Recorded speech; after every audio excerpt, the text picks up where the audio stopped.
प्रिय विद्यार्थियों, मूक्स के अंतर्गत ऑनलाइन माध्यम से संचालित शोध प्रविधि एवं कंप्यूटर प्रायोगिकी पाठ्यक्रम के तीसरे सप्ताह के 5वें व्याख्यान यानी व्याख्यान संख्या 15 में मैं डॉक्टर ग़ुलाम फ़रीद साबरी, सहायक प्राध्यापक हिंदी विभाग, अलीगढ़ मुस्लिम विश्वविद्यालय अलीगढ़, आपका हार्दिक स्वागत करता हूँ।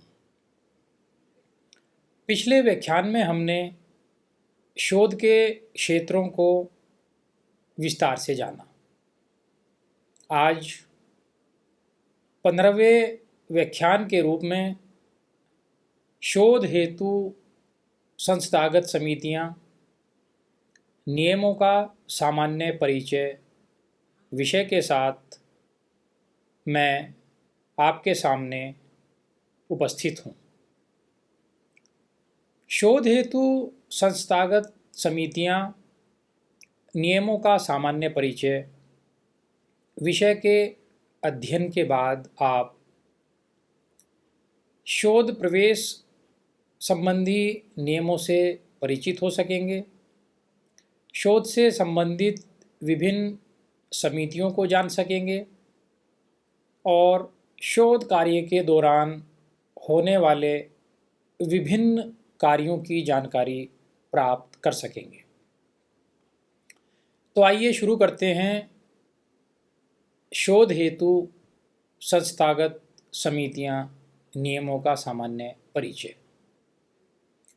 जैसा कि आप जानते हैं कि पीएचडी का पूरा नाम डॉक्टर ऑफ फिलॉसफी है, जो किसी विशेष विषय पर गहन शोध करने और स्थापित शैक्षणिक ज्ञान में कुछ नया और मौलिक योगदान देने के बाद छात्रों द्वारा प्राप्त की जाने वाली उच्चतम शैक्षणिक डिग्री है।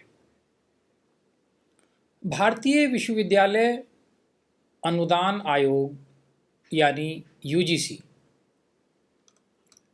उच्च शैक्षणिक डिग्री है ना। और ये यूजीसी उच्च शिक्षा विशेष रूप से पीएचडी शोधार्थियों के लिए को आकार देने के लिए उस पर काम करती है।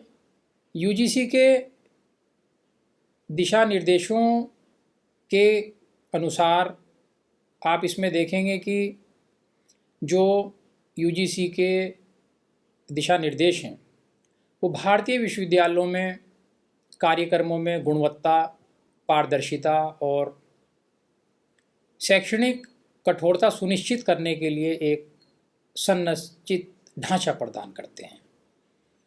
इन दिशा निर्देशों को वैश्विक शैक्षणिक मानकों के अनुसार ढालने और अनुसंधान एवं शिक्षा में उभरती चुनौतियों का समाधान करने के लिए समय समय पर अद्यतन किया जाता है।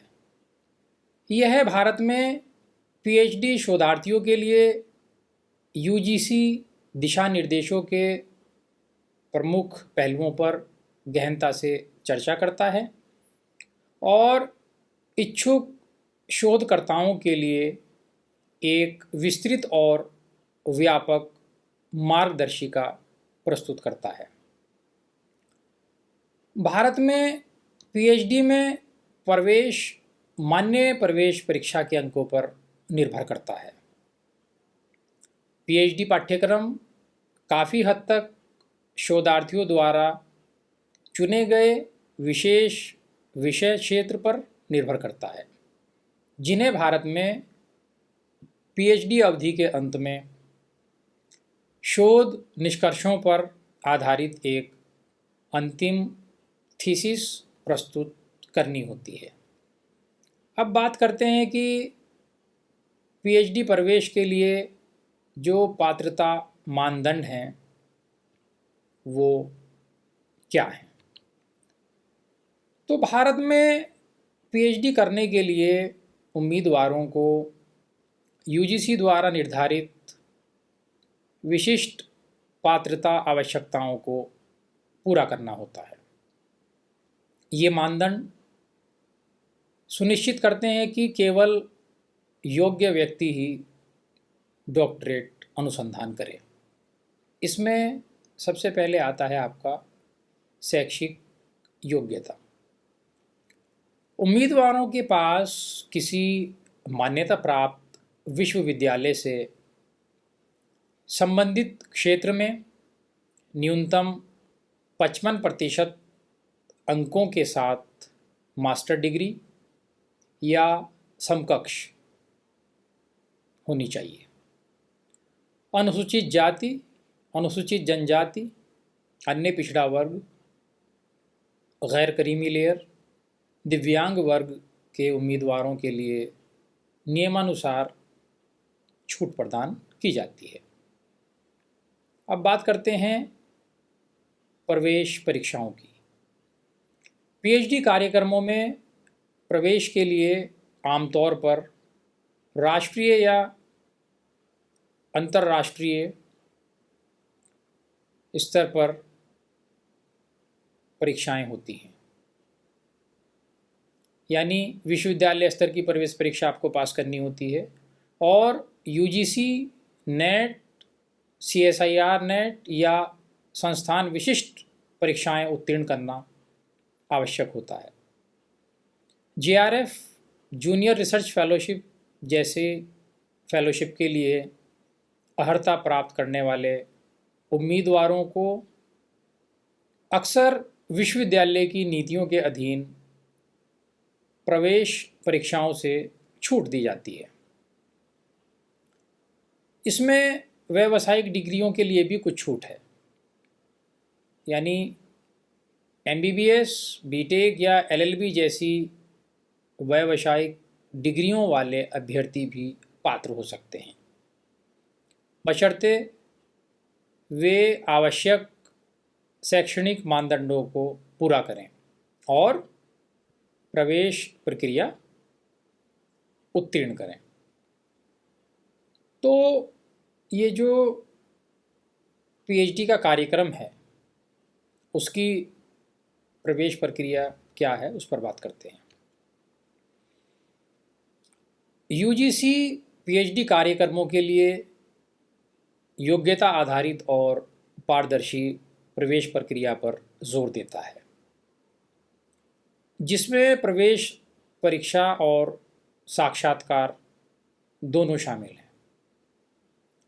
विश्वविद्यालयों को एक प्रवेश परीक्षा जिसमें लगभग 70% वेटेज होता है और उसके बाद एक साक्षात्कार या मौखिक परीक्षा जिस पे 30% वेटेज होता है आयोजित करनी होती है। प्रवेश परीक्षा में शोध योग्यता, विषय ज्ञान और विश्लेषणात्मक कौशल का आकलन किया जाता है। अब बात करते हैं वो कौन से अभ्यर्थी हैं जिनके लिए कुछ छूट होती है। जिन अभ्यर्थियों ने राष्ट्रीय स्तर की परीक्षाएं जैसे UGC NET, JRF, CSIR NET, JRF, GATE या अन्य समकक्ष परीक्षाएं उत्तीर्ण की हैं, उन्हें प्रवेश परीक्षा से छूट दी जा सकती है, लेकिन उन्हें साक्षात्कार के लिए उपस्थित होना होता है। इसके बाद बात आती है आपकी शोध प्रस्ताव की। साक्षात्कार के दौरान उम्मीदवारों को अक्सर अपने शोध विषय, उद्देश्यों और कार्य प्रणाली का विवरण देते हुए एक शोध प्रस्ताव प्रस्तुत करना होता है। इससे उम्मीदवार की शोध योग्यता और विचारों की स्पष्टता का आकलन करने में मदद मिलती है। अब बात करते हैं जो पीएचडी का आपका कार्यक्रम है उसकी अवधि के बारे में। यूजीसी ने पीएचडी कार्यक्रमों को समय पर पूरा करने के लिए स्पष्ट समय सीमा निर्धारित कर रखी है। पूर्णकालिक शोधार्थियों के लिए पीएचडी कार्यक्रम आमतौर पर पाठ्यक्रम सहित न्यूनतम 3 वर्षों का समय होता है। अंशकालिक शोधार्थियों के लिए विश्वविद्यालय के नियमों के आधार पर न्यूनतम अवधि बढ़ाई जाती है। अधिकतम अवधि की बात करें तो यह 5 वर्ष है और असाधारण मामलों में 1 वर्ष का विस्तार संभव है, जो विश्वविद्यालय की अनुसंधान समिति के अनुमोदन के अधीन होता है। अब बात करते हैं पाठ्यक्रम संबंधी इसकी जो आवश्यकताएं हैं वो क्या हैं। पीएचडी शोधार्थियों को पहले 1 या 2 सेमेस्टर के अंदर अनिवार्य पाठ्यक्रम पूरा करना होता है, जिसको हम कोर्स वर्क कहते हैं। इसमें शोध पद्धति, विषय विशिष्ट पाठ्यक्रम और शोध के लिए एक मजबूत आधार तैयार करने हेतु वैकल्पिक विषय शामिल होते हैं। अब बात करते हैं वित्तीय सहायता और फेलोशिप की। भारत में पीएचडी स्कॉलर्स अपने शोध के लिए विभिन्न प्रकार की फेलोशिप का लाभ उठा सकते हैं, जैसे UGC fellowship, UGC JRF fellowship और मौलाना आज़ाद राष्ट्रीय फेलोशिप जैसी योजनाएं योग्य उम्मीदवारों को वित्तीय सहायता प्रदान करती हैं। इसके अलावा संस्थागत सहायता भी होती है। कई विश्वविद्यालय पीएचडी विद्वानों को विशेष रूप से पूर्णकालिक कार्यक्रमों में नामांकित लोगों को छात्रवृत्ति या शिक्षण सहायक पद प्रदान करते हैं। इसके अतिरिक्त भी बाह्य वित्त पोषण होता है। विद्वानों को विशेष परियोजनाओं के लिए डीएसटी, डीबीटी या आईसीएसएसआर जैसी एजेंसियों से अनुसंधान अनुदान के लिए आवेदन करने के लिए भी प्रोत्साहित किया जाता है। अब बात करते हैं हम राष्ट्रीय शिक्षा नीति एनईपी 2020 की। यूजीसी ने पीएचडी कार्यक्रमों को राष्ट्रीय शिक्षा नीति एनईपी 2020 के अनुरूप बनाने के लिए कई सुधार किए हैं। 4 वर्षीय स्नातक डिग्री का इसमें प्रावधान है। न्यूनतम 75% अंकों के साथ 4 वर्षीय स्नातक डिग्री वाले उम्मीदवार सीधे पीएचडी कार्यक्रमों के लिए आवेदन कर सकते हैं, बशर्ते कि वे प्रवेश परीक्षा उत्तीर्ण कर लें। 4 वर्षीय स्नातक डिग्री प्राप्त करने वाले ऐसे उम्मीदवार जिनके अंक 75% से कम होंगे, उन्हें 1 वर्षीय स्नातकोत्तर यानी एमए करना होगा। उसके बाद वो पीएचडी में आवेदन कर सकेंगे। इसके साथ ही अंशकालिक पीएचडी कार्यक्रम भी है। वो क्या है? कार्यरत पेशेवरों को सुविधा प्रदान करने के लिए यूजीसी ने अंशकालिक पीएचडी कार्यक्रमों के लिए प्रावधान शुरू किए हैं, जिनमें पाठ्यक्रम और समय सीमा संबंधी आवश्यकताओं में ढील दी गई है। इसी के अंतर्गत बात करते हैं अंतः विषयक अनुसंधान की। छात्रों को अंतः विषयक अनुसंधान करने के लिए प्रोत्साहित किया जाता है, जो समग्र शिक्षा पर NEP 2020 के फोकस के साथ संरेखित होता है।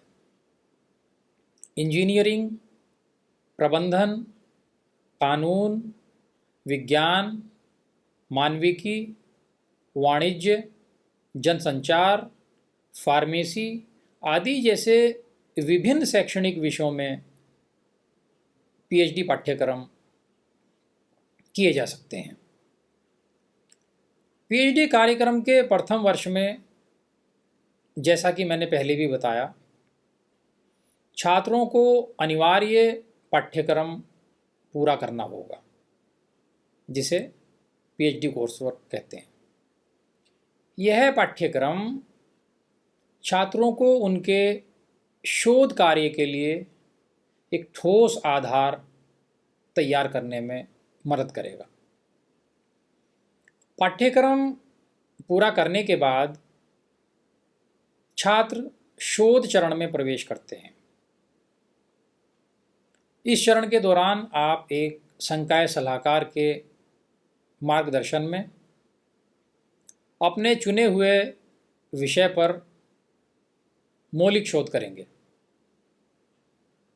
शोध चरण में डेटा संग्रह, विश्लेषण और डॉक्टरेट के लिए थीसिस लिखना शामिल है। शोध पूरा करने के बाद आप अपने निष्कर्षों को प्रस्तुत करते हुए एक शोध प्रबंध लिखेंगे और फिर उसको प्रस्तुत करेंगे। यह शोध प्रबंध किसी भी विषय क्षेत्र में नए ज्ञान या अंतर्दृष्टि का योगदान देगा।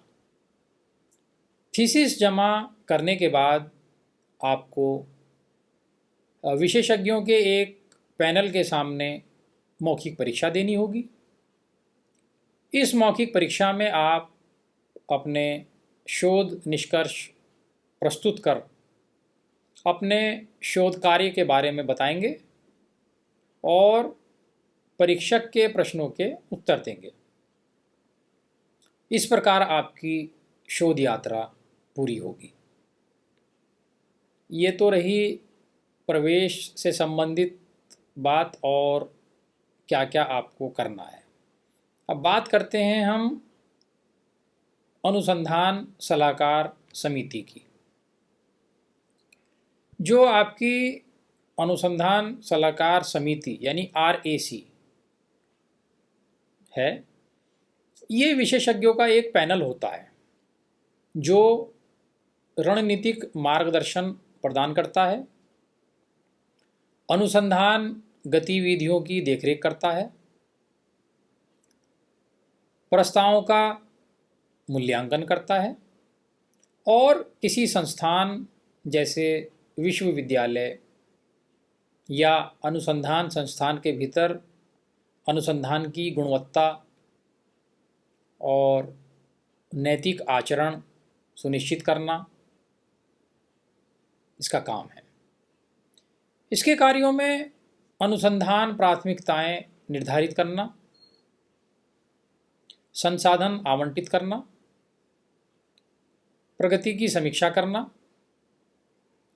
और समग्र अनुसंधान उत्पादन और प्रतिष्ठा में सुधार के लिए अनुसंधान नीतियों पर प्रशासन को सलाह देना शामिल है। अनुसंधान सलाहकार समिति जो होती है उसके कुछ प्रमुख उद्देश्य हैं, उसके कुछ कार्य हैं। वो क्या क्या काम करती है उस पर हम एक एक करके बात करते हैं।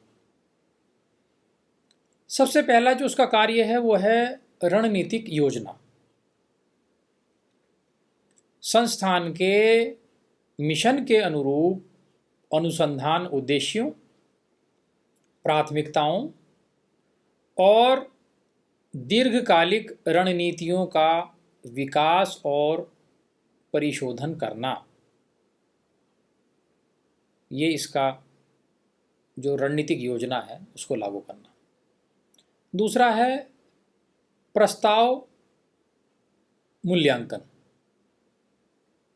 यानी गुणवत्ता, प्रासंगिकता और संभावित प्रभाव के लिए अनुसंधान प्रस्तावों का आकलन और मूल्यांकन करना, और वित्त पोषण के लिए सिफारिशें करना। तीसरा है इसका निगरानी और मूल्यांकन। चल रही अनुसंधान परियोजनाओं की प्रगति पर नज़र रखना, उनके प्रभाव की निगरानी करना और परिणामों का मूल्यांकन करना। इसके मुख्य कार्यों में जब हम देखते हैं तो नैतिक निरीक्षण भी आता है। सुनिश्चित करना कि सभी अनुसंधान गतिविधियां नैतिक मानकों और दिशा निर्देशों का पालन कर रही हों। संसाधन आवंटन का काम भी यह करती है, यानी अनुमोदित अनुसंधान का समर्थन करने के लिए धन, उपकरण और कर्मियों सहित संसाधनों के आवंटन पर मार्गदर्शन प्रदान करना भी इसका काम है। इसी के कार्यों में नीति विकास भी है। एक अनुकूल शोध वातावरण को बढ़ावा देने के लिए प्रशासन को अनुसंधान नीतियों और प्रक्रियाओं पर सलाह देना भी इसका काम है। इसके अलावा प्रसार और संचार, शोधकर्ताओं, प्रशासन और अन्य हितधारकों के बीच संचार को सुगम बनाना और शोध के अवसरों पर जानकारी के प्रसार में सहायता करना इसका काम है। अब हम बात करते हैं कि जो अनुसंधान सलाहकार समिति है, इसकी सदस्यता क्या होती है और उसकी संरचना कैसे होती है। तो इसमें आंतरिक और बाह्य विशेषज्ञ होते हैं। समिति में आमतौर पर विभिन्न विभागों के आंतरिक विशेषज्ञ और विविध दृष्टिकोण प्रदान करने के लिए अन्य संसाधनों या संगठनों के बाह्य विशेषज्ञ भी इसमें शामिल होते हैं। यदि हम नेतृत्व की बात करें तो संरचना में अक्सर कुलपति, डीन या निदेशक जैसे वरिष्ठ नेतृत्व शामिल होते हैं और अध्यक्ष और सदस्य सचिव जैसी निर्दिष्ट भूमिकाएं हो सकती हैं। प्रासंगिक विविधताओं की अगर हम बात करें तो आरएसी की विशिष्ट संरचना और कार्य संसाधन के आधार पर भिन्न हो सकते हैं। कुछ पूरे संस्थान के लिए एक शीर्ष निकाय के रूप में कार्य करते हैं और अन्य जैसे विभागीय अनुसंधान समितियां, डीआरसी, विशिष्ट विभागों या पीएचडी कार्यक्रमों पर ध्यान केंद्रित करती हैं। इसमें जब हम देखते हैं तो इसका व्यापक अनुप्रयोग भी होता है, यानी शैक्षणिक संस्थान जो हैं वो विश्वविद्यालयों में आरएसी, पीएचडी छात्रों का मार्गदर्शन करते हैं और शोध कार्यक्रमों की देखरेख करते हैं। साथ ही शोध से संबंधित शैक्षणिक नीतियों पर अपनी सलाह देते हैं। और जो अनुसंधान संस्थान हैं, तो अनुसंधान संस्थानों और ICAR जैसी सरकारी निकायों के लिए RAC चल रहे कार्यक्रमों का आकलन करने और नए शोध के रास्ते सुझाने में अपनी महत्वपूर्ण भूमिका निभाते हैं, जिससे राष्ट्रीय प्राथमिकताओं के साथ संरेखण सुनिश्चित होता है। अब बात करते हैं कि जो अनुसंधान सलाहकार समिति है वो क्यों महत्वपूर्ण है। तो उसमें जब हम देखते हैं तो हम देखते हैं कि जो अनुसंधान सलाहकार समिति है उससे हमारी गुणवत्ता में सुधार होता है, यानी यह सुनिश्चित करती है कि अनुसंधान कार्य उच्च गुणवत्ता वाला हो और स्थापित मानकों को पूरा करता हो। इसके अलावा यह हमें दिशा प्रदान करने का कार्य भी करती है, यानी अनुसंधान गतिविधियों को संस्थान के समग्र उद्देश्यों के अनुरूप यह निर्देशित करती है, यानी हमें यह दिशा प्रदान करती है। इसके अलावा अनुसंधान संस्कृति को इससे बढ़ावा भी मिलता है। यह अकादमिक और शोध उन्मुख वातावरण बनाने में मदद करती है, जिससे शोध की जो संस्कृति है उसको निरंतर बढ़ावा मिलता है। मुझे आशा है कि शोध और उससे संबंधित प्रमुख बातों की जानकारी आपको प्राप्त हुई होगी। शोध संबंधी पूरी प्रक्रिया और उससे संबंधित चरणों से आप भली भांति परिचित हो गए होंगे।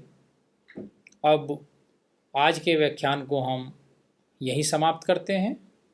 धन्यवाद।